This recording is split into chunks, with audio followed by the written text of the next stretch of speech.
Hi, welcome to Realizing Your True Worth. I'm really excited you've decided to take this course. This first session is free, so you can go ahead and give it a try before you make a final decision. But I'm hoping we have what you're looking for. So I'm just going to go ahead and dig in. So what we'll cover in this course is, first of all, we're going to talk about what is externalized value. Now, externalized value is the cause for the majority of the people who aren't recognizing their true worth. Now, we can find a lot of worth in external things, and I'm going to talk about all the ways that we do that. But finding our true worth is about finding something beyond that externalized value and creating a more internalized value. We're going to talk about the effects that this externalized value has on our body, mind, and spirit. When I talk about spirit, what I'm talking about is that inner being, that core of who we are. And so I want to talk about the effects that this tendency to have externalized value and not recognize our true worth has on all of those, everything about our life and body. I want to talk a little bit about why we do it, if it's bad for us, what motivates us to do it, and why do we often choose to do it when we know something else is better. Another thing I'm going to get into is cycles of development. This has a huge impact on why and when we externalize our values. So it plays a crucial role, but not necessarily the role most of us think. So I'm just going to dig into the effects of the developmental cycle. I'm not going to dig into the details like I do in some other courses, but I am going to touch on it and talk about how it's causing us to externalize our value. I'm going to also cover within those cycles of development the current complication we're facing as our species changes, as the world around us has changed. How we interact with those cycles also has changed, but not everyone has made that transition. And so this is a high cause of suffering. So I'm going to talk about that complication a bit.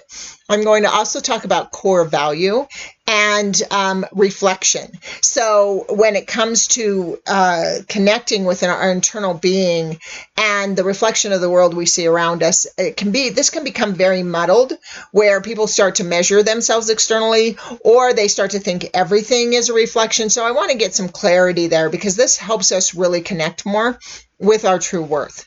I'm going to talk about power cycles and how we really reclaim power.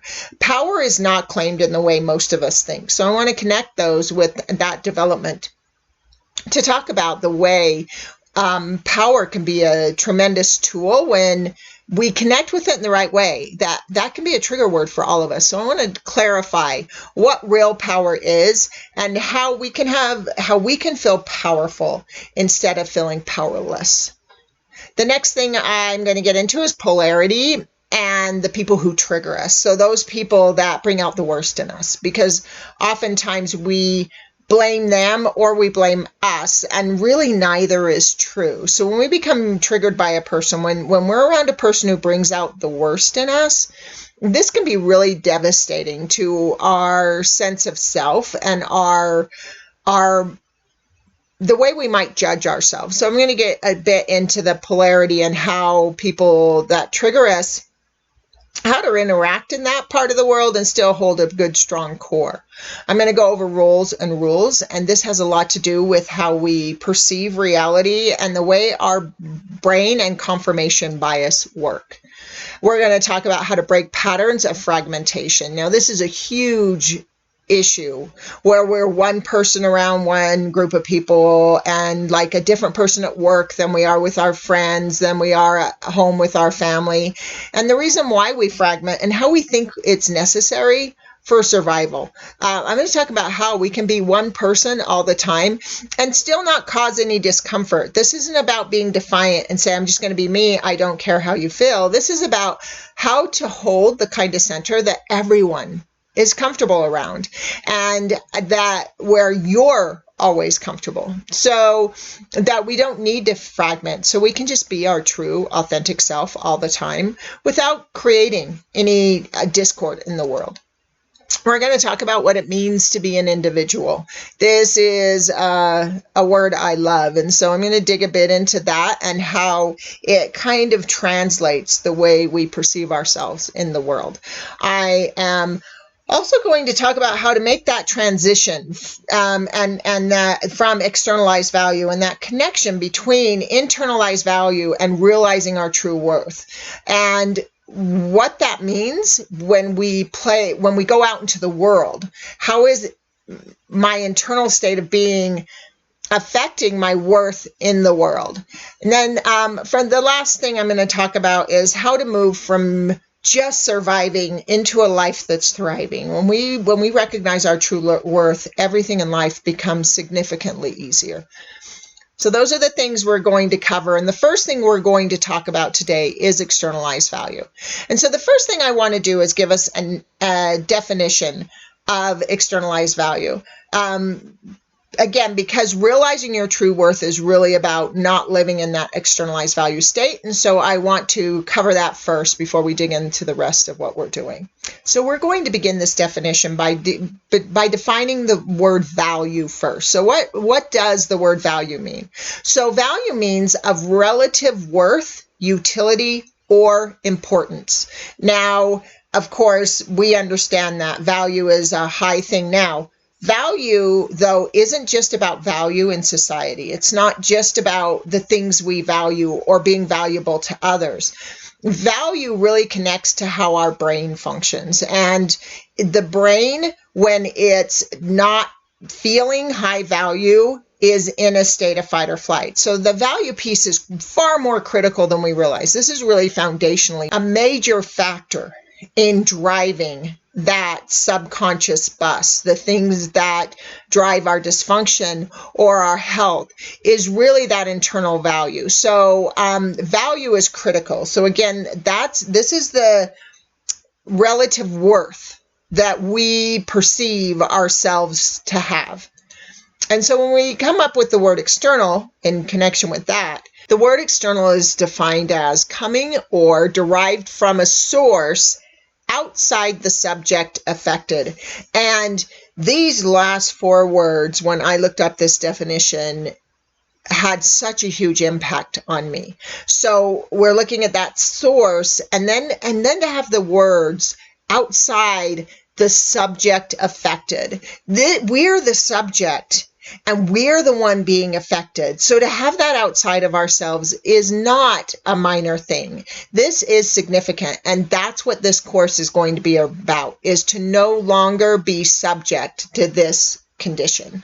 Okay, so let's talk about where is my value. Let's find some definition here of where our value is and whether or not that value is externalized. So we're going to talk first about the idea of connection, and this is about connecting to others. So if our value is steeped in connecting to others, this can be affected by our ability to connect or how many people we're connected to. And so if we lose connection, we end up losing value. So when our externalized value is connection and being able to connect, if we lose a connection or how somehow being able to connect is interfered, we will feel a threat and we will start to lose value. And again, this is going to have a negative effect on the brain. The next one is that I want to talk about is culpability. And culpability is about being responsible for everything. This is kind of can drive that idea of martyrdom, where we're the ones that take care of everyone else. We're the helper, or we self-sacrifice. The issue is that in that value base, the first thing we're doing is we're devaluing the other person. So if we think another person requires our help, then we're making them a lesser person. So this doesn't feel good internally. And on top of that, if we can't help, we all of a sudden become helpless, and we feel that powerless state. If I can't help, if I want to help you but I can't, and my value is based in being able to be the one that's responsible for everyone, also it puts a tremendous amount of stress on us. So this is a really vulnerable position, and it's a position a lot of people hold, that they're going to be the one that helps everyone. And this can create a lot of suffering in our lives. And most of the people that are in this state of externalized value are aware of it. They're more aware of their suffering because it becomes obvious. Moments where we can't help become really obvious, and this can drive some issues that are commonly called codependency. They're not necessarily true codependency, but even if they are, being able to connect with and realize when we're in this state, modifying that you can see tremendous value in reducing high levels of suffering. The next one I want to talk about is validation. So this is when we require that external validation. And this is a huge one in our species right now. This is where I need you to think I'm pretty or smart or good at my job. This is people that are very performance driven, and the outside opinion of others drives their value. So being validated externally is a value point. This is, I feel better about myself when people like my posts on social media, or when people tell me I'm smart, or say I did a good job on something. If I base my value in this and I don't get that validation, of course, you can see where this is going to make me vulnerable. And again, it's not just an emotional response I'm having. The emotional response I have when I'm not validated is a trigger of brain function that shows I'm actually triggering a state of dying in my mind. And so the brain is equating it to, I'm going to die if I don't get this validation. So the next one I want to talk about is conformance. So this is all about fitting in. This is about, I will modify myself to fit into your group. So we talk a lot about primal survival in this IEP program, and this is a really primal thing, that I need my tribe and I will sacrifice who I am to be in that tribe. It's very commonly known peer pressure is a huge thing, but we end up in a peer pressure state our whole lives. And again, we end up compromising our internal self to conform. And so this can be really devastating to us. Along with conformance is acceptance. This is being accepted into a group. And this is a little bit different than conformance, but it kind of fits in that category. This is more about our acceptance and the limits we put on ourselves that way. By the moments when we're not adapting, where instead of adapting, we limit our circle. We create these walls around ourselves and we don't let people in. And then we end up with these small groups of my people, they get me. But we are less likely to evolve in these states because the whole group has to evolve, or we're forced to lose our group. And both of those are extreme situations for us when we're in primal survival, to either lose a group and be alone or not be able to have the group evolve with you. Both of those can be really devastating. So we're going to, when we're talking about this externalized value, we're going to be addressing this idea of, gosh, how can I be me and still fit into groups? What about groups excluding me? And I'm going to talk about that as we move forward in depth. It is not as difficult as it sounds. It's just complicated when we're following all of those old patterns we've been taught. Okay, so the next thing we're going to talk about is being needed. So this is using need to have value. And we're doing that instead of having healthy relationships. So we're going to address the mechanisms of that.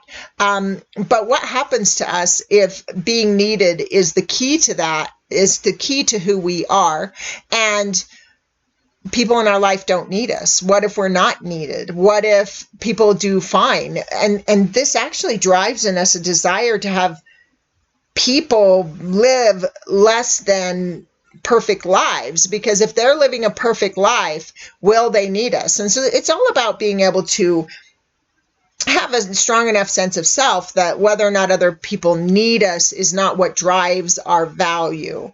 We can have them want to be around us, we can have them enjoy us, but needing us is a pretty extreme state to keep other people in. The second part of that is, what do I do about this as a life purpose? So this idea of being needed and helping others. There's a lot in the world that drives that idea that we are needed, that our contribution is valuable, and that's true. But being a helper or caregiver, being tied to whether or not we consider ourselves a nice person, we can get tangled on in having an ability to help with an idea of purpose. So we can confuse the two, and this can become very dangerous for us. We'll talk about having healthy purpose and working in the supportive fields, but to do this and to have it drive our value is dangerous. So this is a lot to do with boundaries, but there's more than that. It really is, am I defining myself by my ability to do this? Because again, what if I can't? What if something happens where I can no longer help people? This happens all the time, where people feel really strong and confident and valuable in the world, and then something shifts and they can't do what they were doing before. And all of a sudden they collapse inside. And so we want to prevent that collapse. We can still go out and do these things. We can still hold positions. We can still do high value function in the world. We just don't want it to drive our internal sense of value. So the next thing I want to talk about is the definition of value. I want to clarify this. I've given you the definition of value according to the dictionary, but I want to dig into the definition of value and what happens when value is measured through an externalized source. So the most important thing is we're recognizing that value is worth, but we also need to recognize that value is survival.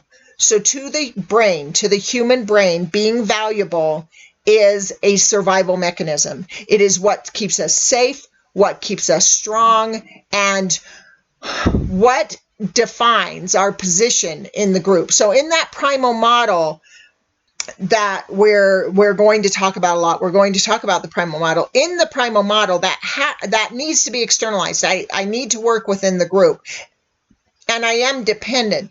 But as a human on a planet with 7.5 billion other humans, our place in the tribe is going to vary. And so if our value is in our role or in our validation or in our connection or in all of the things we've talked about, our survival is also caught up in that. So if we cannot sustain that role forever, I mean, I watch that a lot with people, that beauty is important, both male and female, where their looks are so important, and they are continually fighting this aging process. And the stress is actually doing damage and aging their body, but they're trying to hold this. And what happens as they mature and no longer consider themselves as beautiful? Or what kind of relationships do they exclude from their life because the other person isn't meeting their criteria of beautiful? People that are beautiful in a way that maybe they can't comprehend. All of these things aren't just about the thing. They're about the fact that our brain says if we're not getting them, if we're not those things, we're going to die. And that's an issue, because that's triggering brain chemistry that is killing us. So we need to equate this word value to the word survival, in the fact that my brain is always going to make its decisions based on survival. And if value is survival, it's going to base all its decisions on my value. And so it's really important that that's in my hands and not in that external world. As we get into definitions of survival, what we're looking at is this concept of, Buddha had this saying, if your joy can be found outside of you, it can be taken from you. The same is true of your value. Your joy is your value. So you change that word to, if your value can be found outside of you, it can be taken from you at any moment. And this equates to true vulnerability. This means you are truly vulnerable. You are truly at risk. So what we're going to talk about as we move forward is what that risk means, what it means in the world of primal or social survival. And the basis of those are safety and familiarity. This means nothing can change. We're going to try and keep everything the same. And again, I want you to tap into that 7.5 billion people. Keeping everything the same is not going to be a possibility for us. The second part of primal social survival is strength in numbers. Again, this is about having a good solid tribe. But again, that tribe is going to be unpredictable. We don't know. We don't know when our tribe's going to change. We have people move, or new people come into where our tribe has been, or people lost, like the people that die, and this devastates people because they've lost a member of their tribe. And this is at a primal level. The primal brain is saying, okay, I'm now more vulnerable because I've lost this external relationship. Now, it's not about not having those relationships. Those relationships we're going to have, but they're going to be healthier and happier because our survival is not going to be dependent on them. The last thing is that safe strength in position, which is what we talked about. This is about that role in society and how I'm defined in society.